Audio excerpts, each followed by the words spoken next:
Imbecile, παράφραση, σε χαρακτηριστικά που αναζητά μια γυναίκα σε έναν άντρα πριν ξεκινήσει μια σχέση. Θα συζητήσουμε 10 ιδιότητες που παρατηρούν οι γυναίκες στους άνδρες όταν ενδιαφέρονται για κάτι πιο σοβαρό. Αυτή είναι μια εξαιρετική ευκαιρία να κατανοήσετε τι πραγματικά έχει σημασία και πώς να ξεχωρίσετε. Τώρα ας προχωρήσουμε στα βασικά χαρακτηριστικά. Πρώτο χαρακτηριστικό. Ντροπαλότητα. Οι γυναίκες αναγνωρίζουν εύκολα τη συστολή, καθώς μερικές φορές την αντιλαμβάνονται ως ένδειξη ανασφάλειας ή έλλειψης εμπειρίας. Συνήθως έλκονται από άντρες με αυτοπεποίθηση. Εάν η συστολή εμποδίζει έναν άντρα να δείξει ενδιαφέρον ή να κάνει την πρώτη κίνηση, μπορεί να μειώσει τις πιθανότητές του να κερδίσει την προσοχή της. Ωστόσο, εάν μια γυναίκα ενδιαφέρεται, μπορεί να σας ενθαρρύνει στέλνοντας σήματα ή κάνοντας μικρές χειρονομίες. Δεύτερο χαρακτηριστικό. Φιλικότητα.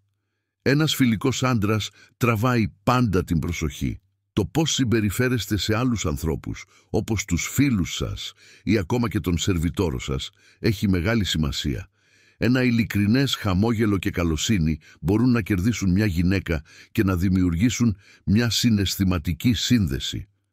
Τρίτο χαρακτηριστικό, υποτισμός.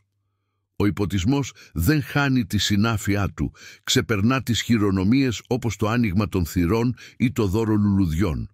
Αυτό είναι μια επίδειξη φροντίδας, σεβασμού και προστασίας. Επιπλέον, οι άνδρες που δείχνουν ανεξαρτησία και ξέρουν να φροντίζουν τον εαυτό τους εμφανίζονται πιο όριμοι και υπεύθυνοι. Τέταρτο χαρακτηριστικό. Αφοσίωση. Οι γυναίκες που αναζητούν μια σοβαρή σχέση εκτιμούν τους προσεκτικούς και γενναιόδωρους άνδρες. Δεν πρόκειται για πλούτο, αλλά για την ικανότητα δημιουργίας κλίματος εμπιστοσύνης και αξιοπιστίας. Πέμπτο χαρακτηριστικό. Γοητεία. Η γοητεία δεν αφορά μόνο την εμφάνιση. Φαίνεται στο βλέμμα, τη στάση και τον τρόπο επικοινωνίας σας. Αυτό είναι ένα φυσικό χαρακτηριστικό που είναι δύσκολο να παραποιηθεί και οι προσπάθειες να το κάνουν μπορεί να έχουν μπούμεραγκ.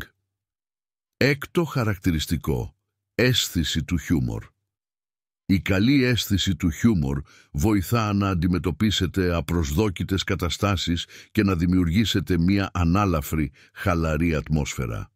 Έρευνες δείχνουν ότι όσο περισσότερο γελάει μια γυναίκα με τα αστεία ενός άνδρα, τόσο μεγαλύτερο είναι το ενδιαφέρον της για μια σχέση μαζί του. Έβδομο χαρακτηριστικό. Ισορροπία στις σχέσεις. Οι γυναίκες έλκονται από άντρες που μπορούν να βρουν μια ισορροπία μεταξύ φιλικότητας και μυστηρίου. Το να είσαι υπερβολικά προβλέψιμος ή υποχωρητικός μπορεί να είναι απογοητευτικό. Όγδοο χαρακτηριστικό. Σεβασμός στους άλλους. Το να δίνετε υπερβολική προσοχή σε άλλες γυναίκες στην παρουσία της μπορεί να καταστρέψει σοβαρά την εντύπωσή σας. Είναι πολύ πιο σημαντικό να σέβεστε και να συγκεντρώνεστε στο άτομο με το οποίο περνάτε χρόνο. Χαρακτηριστικό 9. Συναισθηματική νοημοσύνη. Η ικανότητα να κατανοείς τα δικά σου συναισθήματα και τα συναισθήματα των άλλων, καθώς και η ικανότητα να τα αντιμετωπίζεις, κάνει έναν άντρα ιδιαίτερα ελκυστικό. Οι άνδρες με υψηλά επίπεδα συναισθηματικής νοημοσύνης ξεχωρίζουν για την ενσυναίσθηση και την ικανότητά τους να επιλύουν επικοδομητικά τις συγκρούσεις. Δέκατο χαρακτηριστικό. Τέχνη της συνομιλίας. Η καλή συζήτηση που μπορεί να δημιουργήσει μια συναισθηματική σύνδεση είναι μια από τις πιο πολύτιμες ιδιότητες.